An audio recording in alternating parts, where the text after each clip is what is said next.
هەوڵەکانی نێچیروان بارزانی لە بەغداوە بۆ دواخستنی هەڵبژاردن بەردەوامە.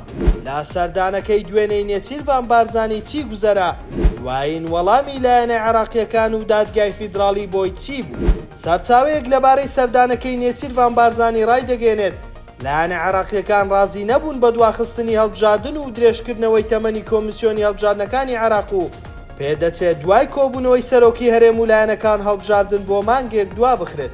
دڵشاد مەجید ڕۆژنامەنووس و چاودێری سیاسی لەم بارەوە ڕایگەیاندووە دوای سەردانەکەی سەرۆک کۆماری تورکیا بۆ هەولێر و بێئومێدکردنی پارتی لە هەوڵی ئەردۆغان بۆ پشتگیریکردنی پارتی. دوای 4 ڕۆژ لە سەردانەکەی ئەردۆغان نێچیروان بارزانی بۆ دواخستنی هەڵبژاردنەکانی پەرلەمانی کوردستان سەردانی بەغدای کرد.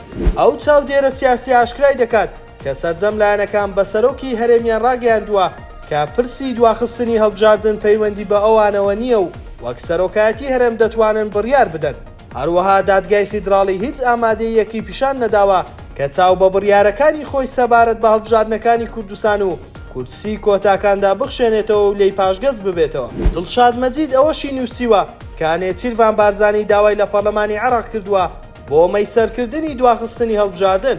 پەرلەمانی عێراق تەمەنی کۆمیسیۆنی هەڵبژاردنەکانی عێراق درێژ بکاتەوە، بەڵام ئەم داوایش لەلایەن پەرلەمان و سەرجەم هێزە شیعیەکان ڕەت کراوەتەوە. ئەو چاودێرە ئەوەشی ڕاگەیاندووە هۆکاری سەرەکی سەرنەگرتنی ئەم هەوڵەی پارتیش بۆ دواخستنی هەڵبژاردن بۆ پشتگیری نەکردنی یەکێتی نیشتیمانی کوردستان دەگەڕێتەوە و دەڵێت تەنها لایەنێک کە پشتگیری پارتی دەکات بۆ دواخستنی هەڵبژاردن بزوتنەوەی گۆڕانە.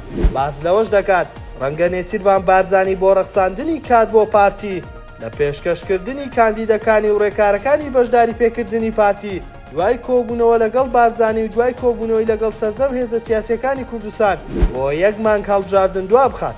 ئەم ڕێکارەش لەلایەن عێراقیەکان و ئەمریکیەکانەوە جۆرێک ڕەزامەندی پێدراوە.